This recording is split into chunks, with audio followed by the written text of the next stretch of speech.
પ્રમુખ સ્વામી મહારાજ એક વખત ગાંધીનગરમાં હતા. ત્યાં બેંક ઓફ બરોડાની નવી બ્રાન્ચનું ઓપનિંગ થતું હતું. એના મેનેજર તરીકે સુનિલભાઈ પારેખ નામની એક વ્યક્તિ આવતા હતા. એમને ઉદઘાટનના આગલા દિવસે જ ખબર પડી કે પ્રમુખ સ્વામી મહારાજ ગાંધીનગરમાં જ છે અને એમની બેંકની બ્રાન્ચનું બિલ્ડિંગ હતું. ત્યાંથી 2 કિલોમીટર દૂર પ્રમુખ સ્વામી મહારાજનો ઉતારો છે.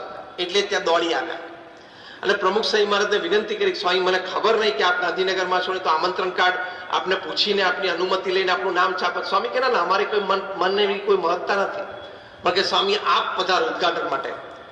પ્રમુખ સ્વામી મહારાજે કહ્યું કે અત્યારે અમારે આ અક્ષરધામનો ઉદઘાટન સમારોહ છે, 1992 ની આ વાત.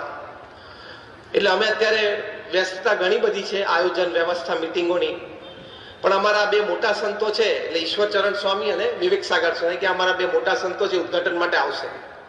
એટલે માની ગયા સુનિલભાઈ વિનંતી કરી કે સ્વામી એક આશીર્વાદ પત્ર લખી આપો, તો ઉદઘાટન પ્રસંગે હું વાંચું એટલે અમને સંતોષ થાય કે આપ ઉદઘાટનમાં છો. એટલે પ્રમુખ સ્વામી મહારાજે તરત પેન અને પેપર મંગાવી અને 5-7 લીટી ઉદઘાટન પ્રસંગની શુભેચ્છા લખી આપી.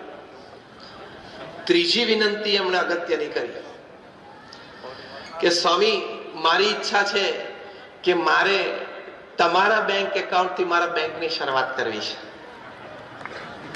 ત્યારે આ પ્રમુખ સ્વામી મહારાજ, જેમની લંડનમાં સુવર્ણ તુલા થયેલી, એ તમામ પ્રમુખ સ્વામી મેડિકલ કોલેજ કરમસદને દાન ગયું. આ પ્રમુખ સ્વામી મહારાજ જેની અમેરિકામાં 25, 30, 35 જેટલી કી ટુ ધ સિટી મળી છે અને ભવ્ય મોટા સન્માનો British parliament, Canadian parliament, Kenyan પાર્લામેન્ટમાં થયા છે. એ પ્રમુખ સ્વામી મહારાજે સુનિલભાઈ પારેખને કહ્યું કે તમારી ભાવના છે તો અમે સંસ્થાનું એક બેંક એકાઉન્ટ તમારી બેંકમાં ખોલાવશું. ત્યારે એમણે કહ્યું કે ના સ્વામી, સંસ્થાનું નહીં, મારે તમારું પર્સનલ બેંક એકાઉન્ટ જોઈએ છે. ત્યારે પ્રમુખ સ્વામી મહારાજ બોલ્યા કે મારા નામે તો બેંક એકાઉન્ટ જ નથી, અમે તો સાધુ છીએ, અમારા નામે બેંક એકાઉન્ટ હોય નહીં, મારી સહી જ કોઈ જગ્યાએ ચાલતી નથી.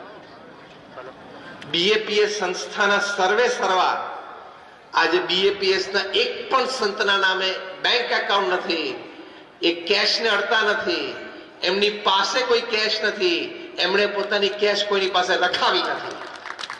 નીતિમત્તા અને પ્રામાણિકતા એ જીવનમાં ખૂબ અગત્યના છે. તો જ તમારી વાતોની લોકોને અસર થાય, તો જ શબ્દોની અસર અને પ્રેરણા લોકોને મળે. તો આટલી નીતિમત્તા અને પ્રામાણિકતા આપણે હંમેશા રાખવી કે પરધન પથ્થર માનીએ પર સ્ત્રી માત સમાન. એ નીતિમત્તા અને પ્રામાણિકતાથી જીવીએ